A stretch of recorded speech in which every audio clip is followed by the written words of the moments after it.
Hey, good afternoon, everybody. Another beautiful weekend here in the El Paso, Las Cruces area. I want to talk with you today about how to get more of your deals closed on time. Sounds simple? Isn't. But getting this together, I think everybody would agree that in every transaction we do, we seem to have a team.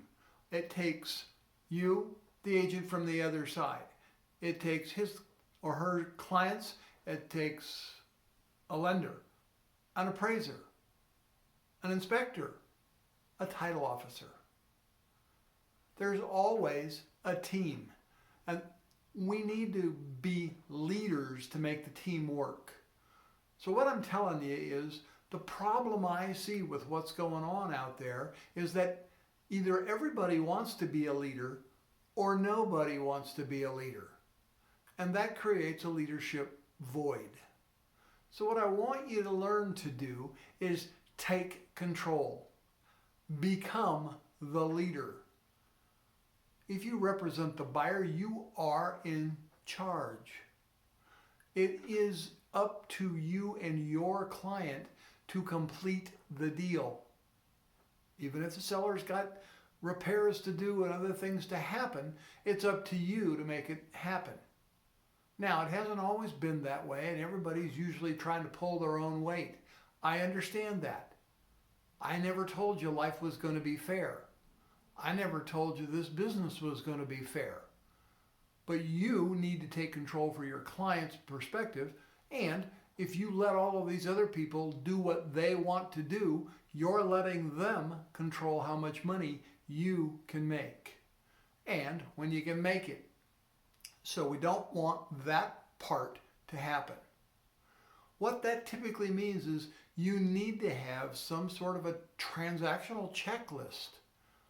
Sit down and take the time to say on a normal, I know very few are normal now, transaction, what are the steps that you need to take in every single transaction that you do? Start with, did you give them a copy? A specific copy? Not that, oh, they did the electronic signature so they have a copy. Send them one. Take control. Get in touch with the lender. Has the buyer been in? Does the buyer need to bring more stuff to them? If you represent the buyer, you can do that. Have your client let them know you will be taking that control. Make sure they understand what the time frame in which we have to close is. Ask them up front about the appraisal issues. How long have appraisals been taking to get done, and when do we need to order the appraisal to be done on time?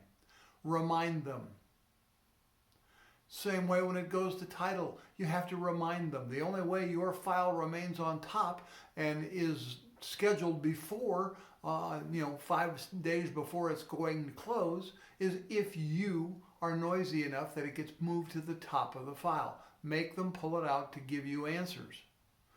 Now, leadership also has some accountability that goes with it.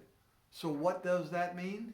That means you need to be a leader by making sure you've told them what they need to know from you in writing, meaning an email, and you need to ask them when they communicate with you to follow it up with an email.